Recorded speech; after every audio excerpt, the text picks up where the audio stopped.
Hi everyone and welcome to Make It Happen TV. I am here with an exceptional guest today, Sara Al Madani, who's a serial entrepreneur and somebody I've been wanting to interview for some time.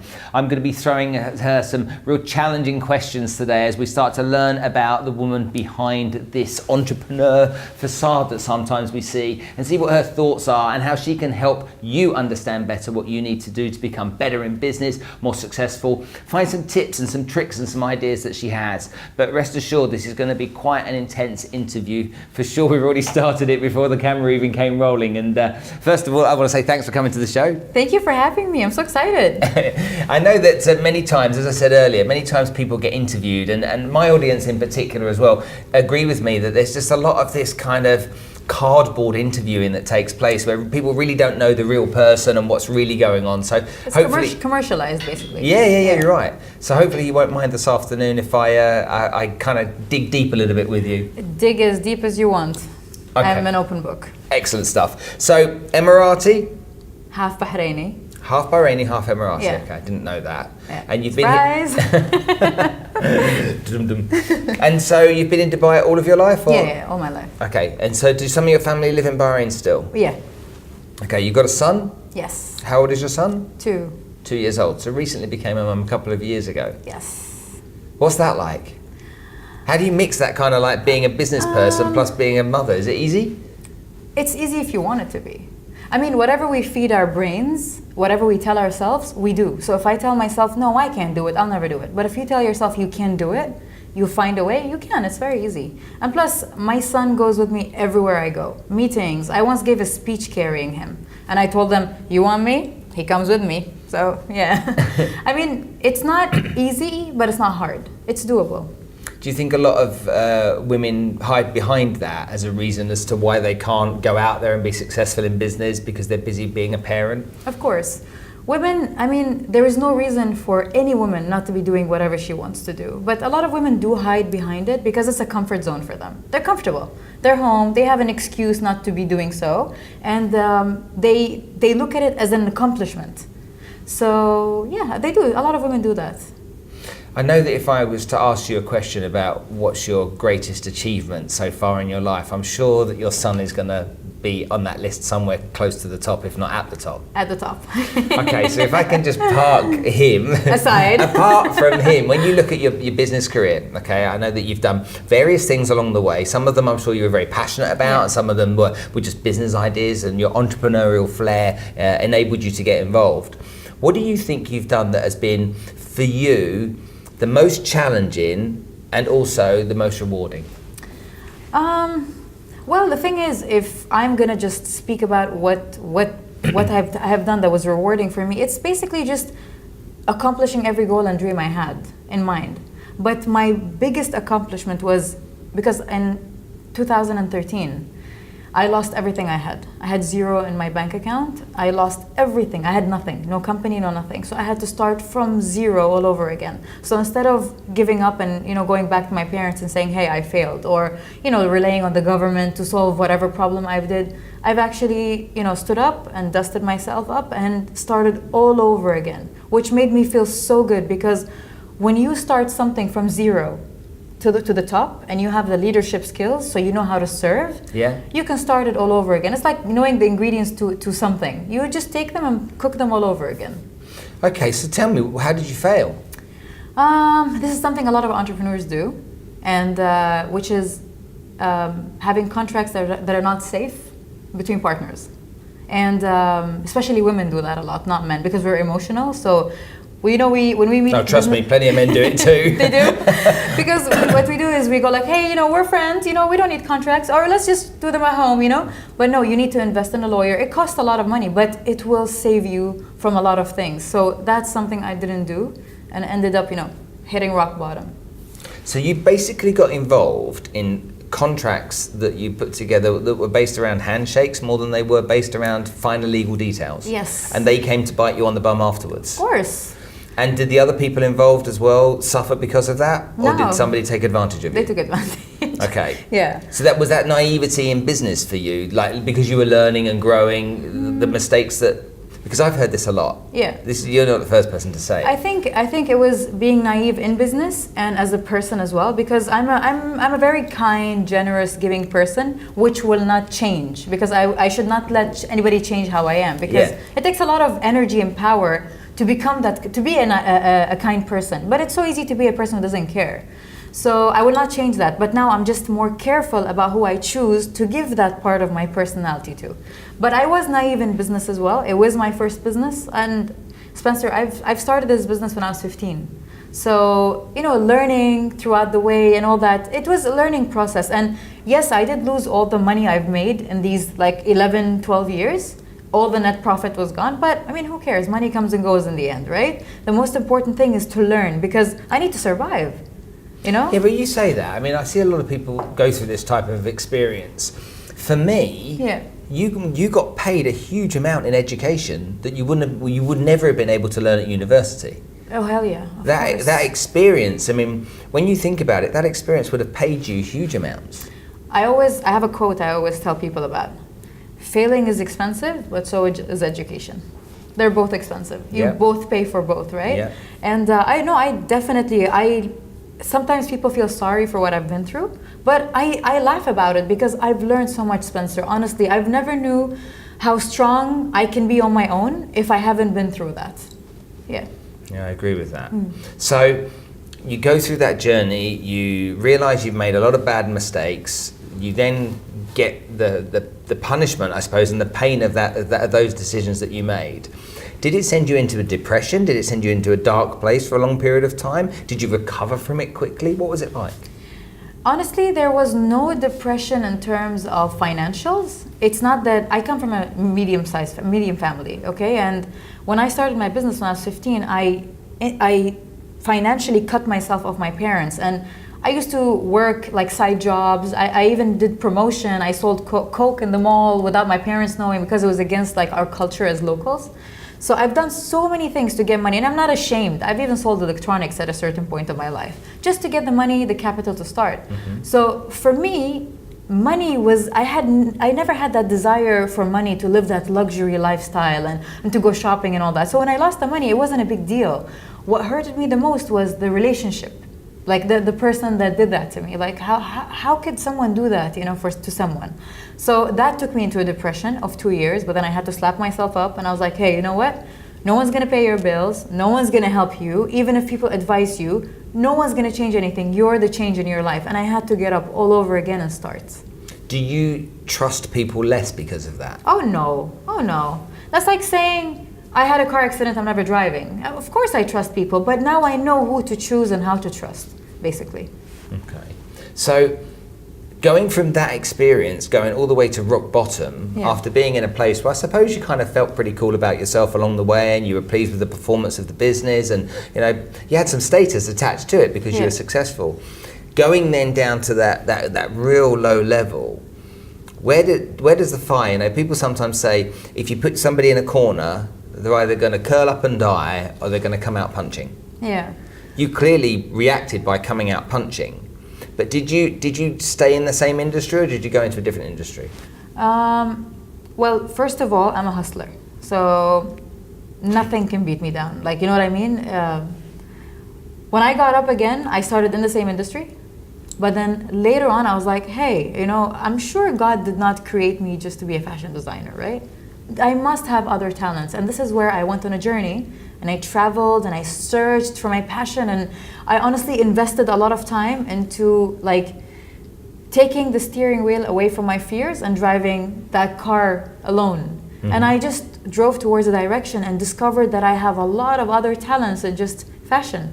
And I just, ventured in different things. Food, F&B, tech. Was that talent or interest?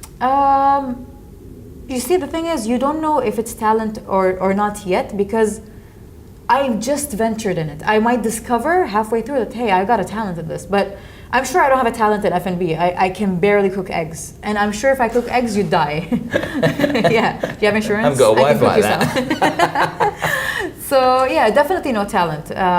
Even in tech, I have no idea how things go in tech. But I've always had the curiosity in technology, because they always kept on saying, robots are going to replace humans in the future, and I believe that there's nothing more valuable than humans in the world. So I was like, how can that do this? Let me understand more about it. So I was just curious and just ventured in tech. But in food, it was actually a bet, because I was sitting with two... A bet? Yeah, it was a bet. I was sitting with two men. One is a chef, one is a food consultant. And I was like, oh, I'm a serial entrepreneur. They're like, oh yeah, but you can't venture in everything. I was like, I would love to venture in F&B. They're like, you can't do it. You have to actually have like a background in either being a chef or in either like F&B consultancy. I was like, no. They're like, yes. I was like, no. They're like, yes. I was like, oh, okay. We'll see about that. Went home, Googled how to start a restaurant. 2 years later, me and my partner started the restaurant and hired these two guys to run it for me. So it just tells you that sometimes you might want to do something, but you might not have the brains for it, or the, let's say, the understanding or the knowledge for it. So you hire the right people. Yeah. But you're just the brains behind that whole engine. And then get people to run that engine for you. Do these guys know that you did Yeah. it? They did. Yeah, How much joy was it when you shared that with them? I was like, I can give you guys a job. You're good. You're good at what you do. So yeah, I mean, it was just a bet between us, and it just shows you that us as humans, we're just incredible beings. We can do anything we want to do if we really believe in the fact that we can do it. And the hardest part is believing, not starting, by the way. Absolutely. Yeah. Okay. There's lots of you out there that right now I'm probably gonna ruffle some feathers, and I might just offend some of you, so please forgive me before I start. Let's talk about the whole female empowerment entrepreneurial movement that's existing right now. I touched on this when I spoke to you before we came on camera, but I have some real issues with it. I have some issues as well. Tell me how you see it. Okay, the thing is, women empowerment, which I hate the word empowerment. I think women need inspiration, not empowerment, because we're already powerful. If you can raise children, take care of households and a husband, and do all these things all at once, you are powerful. You just need inspiration. And I always say, have you ever seen a woman in love, what she does when she's in love? If she takes that passion and applies it to everything in life, she'll be in a better place, because we just need to be inspired. And an inspired woman is very dangerous, by the way. So this whole marketing propaganda about women empowerment, I don't like it, because it makes us feel like we're just weak and we're just waiting for someone to just lift us up, or someone to give us a helping hand, or it makes me feel like we're just waiting there for something to happen. But that's not true. We're not like that. And after a while, a woman, if everything is given to me, let's say if I want to start a business, everything is given to me, I slowly, like indirectly, without even noticing, in the back of my mind, let's say, you start losing your self-worth. You feel like you're worthless, you're useless, because everything has been given to you. But that's not something you notice right away, but it's in the back of your head, in your subconscious mind. So, because everything is given to you, and once that's gone, what are you going to do? How are you going to work? How are you going to do things? You're going to always be depending on someone to just provide. And this is what a lot of women do wrong. They're either depending on a father, a brother, a husband, an ex-husband, or like other things around. And women should not be like that. You should end that, and you should start depending on yourself. Ooh, hallelujah. Good. On the same boat. Tell me, do you think it's tougher for women to start a business and be successful in business than it is for men, if they've got the right attitude and the right focus? I think it's easy for both. I will not deny it's a male-dominant world. Therefore, if a woman goes, for example, to meetings, to apply for funds or do these things, she might not be taken seriously as a man would, which is a culture. You know what I mean? That has to change. Do you think it's this part of the world more than it is the rest it's of the world? everywhere. I thought it was in this part of the world, but I've done research all over the world with like a lot of entities, and I realized they have the same problem everywhere. It's organizational cultures, just human cultures, and it's just cultures around the world, basically. But yeah, I mean, otherwise they're both the same. And I've said that before starting this interview. I told you, there are things that men can do and women can't, and there are things that women can do and men can't. Therefore, we complete each other. That's why we should always be working with each other, and this is how we achieve things. But I won't deny that there are a lot of things that women can get done than men do. If you want something done, get a woman to do it. I agree with that. So, all of these movements that exist out there, and all of this whole female empowerment and female entrepreneurs and all this kind of stuff, it to me, it's just not relevant. I've got there's a track record in the world, let alone in my businesses, okay, whether that's Margaret Thatcher, whether that's the leaders of the two biggest countries in UK and Germany and Europe right now, whether that was Hillary Clinton going toe-to-toe with Donald Trump for the election to be the leader of the most powerful nation in the world. There's plenty of examples out there of hugely successful women in charge of business. The Sheryl Sandberg, it goes on and on and on. There's lots of examples of that, and because of those examples, and I look at my businesses, women run my businesses with me. I don't look at them different because they're women. I just look at them because they're good at what they do. And so this whole feeling that women have almost cultivated through this movement of we need to stand up and we need to, to get stuck in and we need to fight for this empowerment movement, this entrepreneurial movement, really frustrates me. Now, I understand your point of view, but I think a lot of you out there that are, whether it's through the people that I know over in the States, whether it's California, Nevada, in New York, you guys, for those of you that are in network marketing businesses and doing this kind of stuff, I don't think it's about women supporting women. I think it's about women and men, okay, getting the best that they can get so that they can be the most successful that they can be, regardless of their sex, the most successful they can be in their business. Do you agree with that, yeah? I do agree, but I'll tell you one thing. The women you just named, the successful women you just named, what makes them different than any other women around? It's the fact that they knew they could do it. Yeah. A lot of women, because of culture, because of their upbringing, because of like the surroundings and everything, and they don't know they can. They believe that they can't. And it's like implanted in their heads that they can't do it. And I've had conversations with women from different nations, and they all think the same, that we can't. So if we take that idea away from them and make them believe that they can, things would have been differently. And all these women organizations around the world, don't get me wrong, I love what they're doing because they are making a difference, but I think that they are making a difference to a certain, let's say, circle in society. They're not touching everyone in society.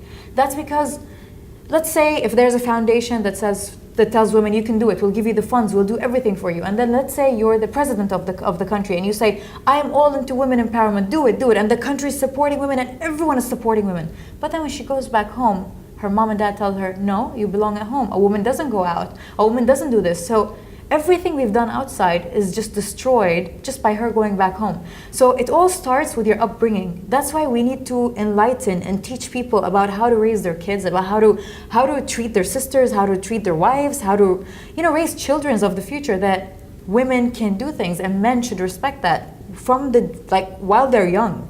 Because now it's too late to fix old broken men and women and how they think and all that. Sometimes it's too late. So let's start new and fresh with that, because I think that is the core of the problem. It's not on the outside. We've seen the movement of women. We've seen what's happening, and especially here in the UAE, you've seen how Emirati women are rising. And I believe there's no problem around the world. It's not the country, it's not the people, it's the upbringing that has to change. So it's the culture, it's the understanding, it's education that's important. Okay, let's go on to entrepreneurialism, okay, and business building. Yep. You said earlier on you're a hustler. Yes. Would you say you're a salesperson? Of course. How important is it to be a good salesperson in business? Very. Honestly, not only a salesperson. I can make coffee, I can clean an office, I can do everything. Because a leader, if you're a leader, you have to be ready to serve. So every employee I have in my company, I can do all their jobs while they're doing it, while they're gone. So this is leadership. But management is sitting behind closed door, crossing your legs with a cigar in your hand. Mm-hmm. And that's not who I am. I am the person that goes from up to down, works all the way up. So I know how to do all these things. And being a salesperson in a company is important. You gotta sell what you do. If you can't sell it, why are you doing it?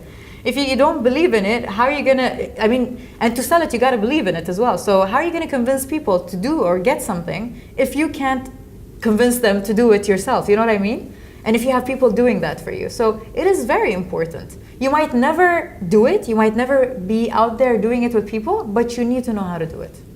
In Emirati and Bahraini culture, the word salesman or salesperson, how is that seen? Is that a positive or a negative or a dirty word maybe? It's not a dirty word, but it's not something we use a lot. Because I don't know how to say this in a nice way. Don't say it in a bad way. No, the thing is, I don't, because we don't think of it in a bad way. So if I meet a salesperson, I'm not going to think low of what he does, because to me, from a person who cleans washrooms to a person who is a CEO, they all earn money and they all work hard to provide and put on a table, right? Put food on a table. So it's not shameful. And I told you, I've done so many things to collect money when I was young, just to start the work. And maybe in our culture, it is because we come from, like, let's say the population of the UAE is small, right? So it's easy for our country to provide for all the locals here the best kind of life, the best education, and to make life easier, right? It's different than a bigger country with like bigger population of locals. So we never had to go through such jobs, maybe that's why. So I don't know, but personally, to me, I don't see it as something negative. If that's what you're trying to get to, I don't see it as something negative. But do locals do it a lot? No, they don't, because it's not how things are done here. But my country never taught me to look at it as something that is shameful, basically. So I do respect it. I do respect people who work in every kind of work. Around the world, different countries, including the country I come from, look at salespeople. Majority of the time, they look at them negatively, because they think of all of the negative stories attached with the guys that are bad people in the industry. But I look at every industry and I see bad lawyers, bad doctors, bad dentists, bad everything, as well as I see good. But we don't tar all of the great doctors with the brush of the bad doctor. Yeah. And I think that should be the same regarding sales too. A lot of the time, I think people starting up businesses might have a great concept, they might have a great product, they might have a great idea and have written a great business plan. But unless they can sell their product, then nobody's going to buy it. And if nobody's going to buy it, then they're not going to make any money. It's true. Well, marketing and sales is very important. And I've seen so many companies in the UAE and outside the UAE that had amazing ideas that just died because they did not know how to just market it, or they did not know how to sell it, basically. And they did not know who their target audience is. And this is very important in business, because even when I opened a restaurant, I asked my business partner, who are we targeting? Who's our target, the age? She's like, everybody. And I said, I thought everybody as well, but no. You need to know who your niche is, and you need to target that niche in marketing and sales, because they all have different approaches. You cannot sell something to a 15-year-old similar way you're selling it to a 50-year-old. You know what I mean? It's all different, and you need to know your product and service very well and understand it so you can manage to sell it. How did you learn to be a hustler? How did you learn to be a salesperson? Was there something instinctive inside of you? Or was there somebody that you can remember as a young person that really influenced you or inspired you? I don't know, but I do know that my dad told me that when I was younger, when I was around 9 and 8, I used to massage them for money. I don't know why though. I can't even remember that phase of my life. You used to massage them for what are you going on about? I have no idea. And he says, wait, you used to give your dad massage? Yeah, like that, I'll massage you, just pay me, you know? And he's like, he used to do it to the whole family, and he used to collect money and then invest it in like buying something you really want. And he's like, sometimes some of the kids are not allowed to go out of the house, so you used to make me drive you to a supermarket, like a grocery store, buy candy, and then resell it for like double the price at home to them. So he's like, I have no idea where you come up with these ideas. And I honestly don't even know.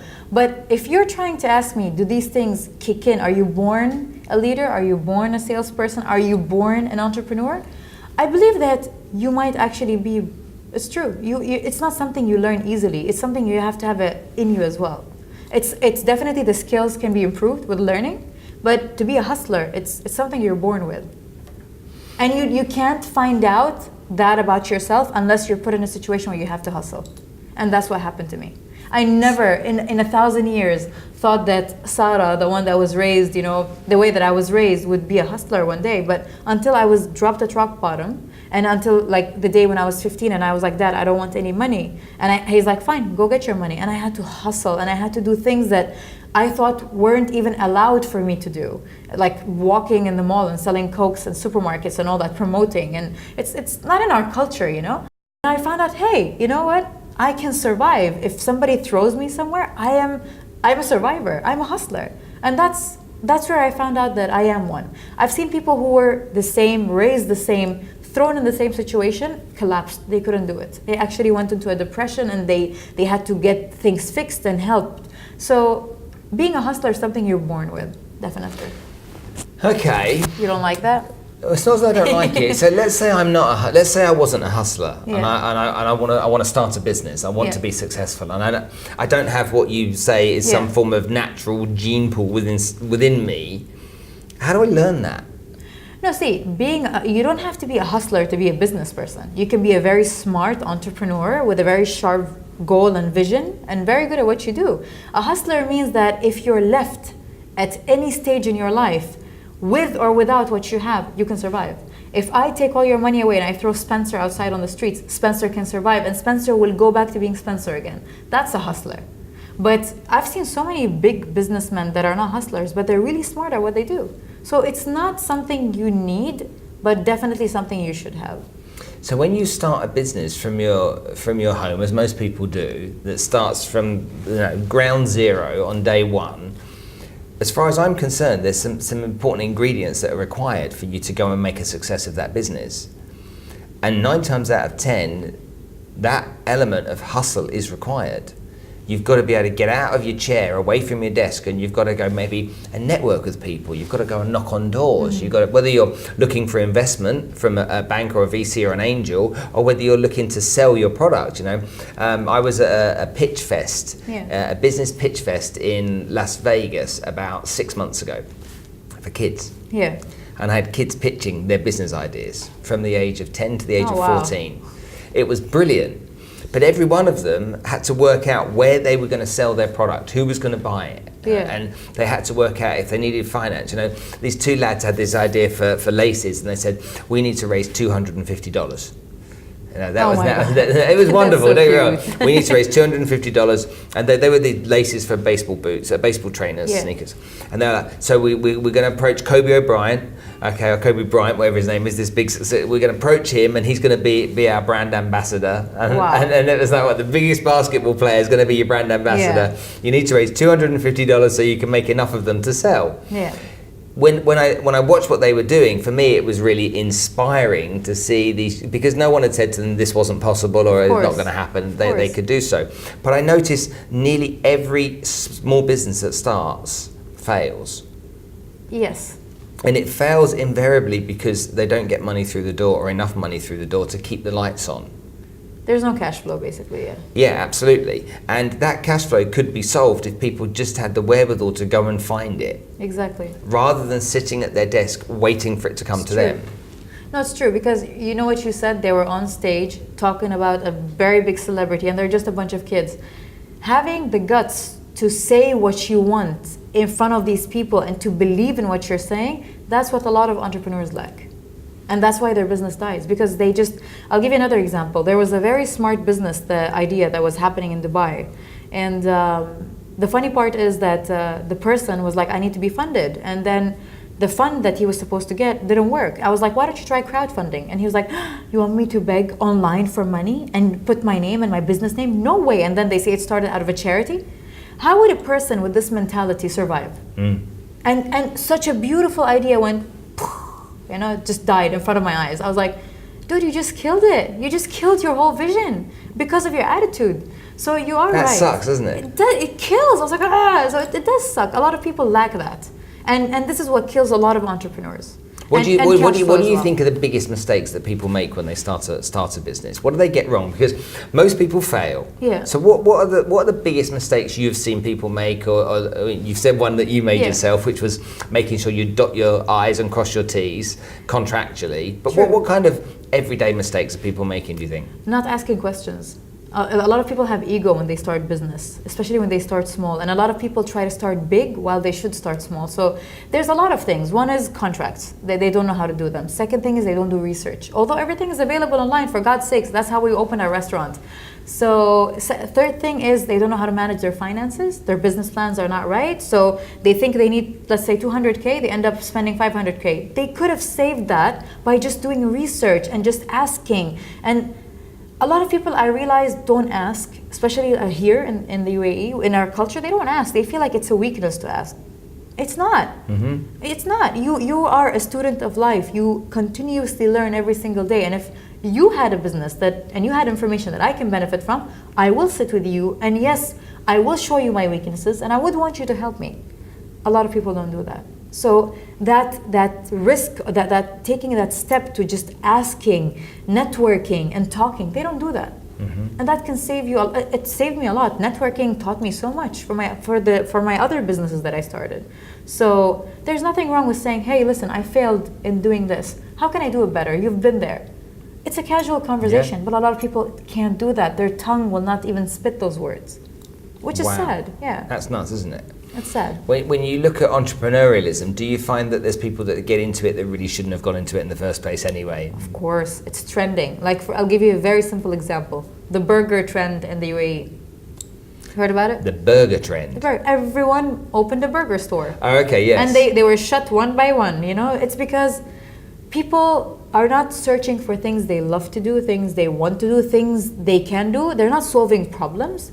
They're just looking at, hey, he opened one. There's a lot of people there. I'm going to open one as well. So it's just people are just following trends. And the definition of trends is something goes up and then goes down. And that's the sad part. I mean, while we're trying to reinvent burgers, McDonald's is still being McDonald's and making money. You know what I mean? Yeah. So people should just like go away from trends and just find something that has value, something that is different. You cannot reinvent the wheel. Everything is done out there. Find a way to apply it, service it, package it, do it differently, and just do it. And don't follow trends. Find something you really love to do, because if you don't love to do what you do, it shows. People can sense it. You know? How often do you find that?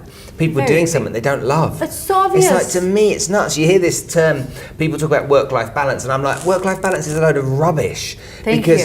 What is it? It was all about, I don't like my work enough to be able to focus on it all the time, so I need a balance in my life where I'm not working. If you love what you do, it's not work, it's joy, it's pleasure. It's true. So, do I need to dedicate some time to my family? Of course I do. Do I need to dedicate some time to recharging my batteries every now and then? Yeah, of course I do. But work-life balance, where I work too much, I think an entrepreneur has to work twice as hard as somebody who's employed.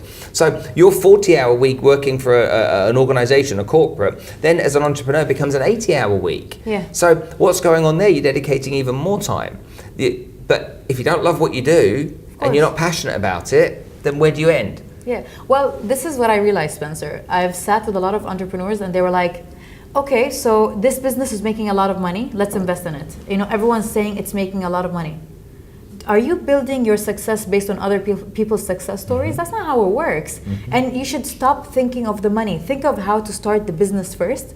Think of the product, think of the service, think of yourself. Do you really like what you're doing? Because you're going to be doing this for a long time and it's going to take a lot of hours. Are you passionate about it? Because people can read through. I've seen people run businesses that they don't even care about, and I sensed it in their breath, you know, that they don't even care about the business, and eventually it went down.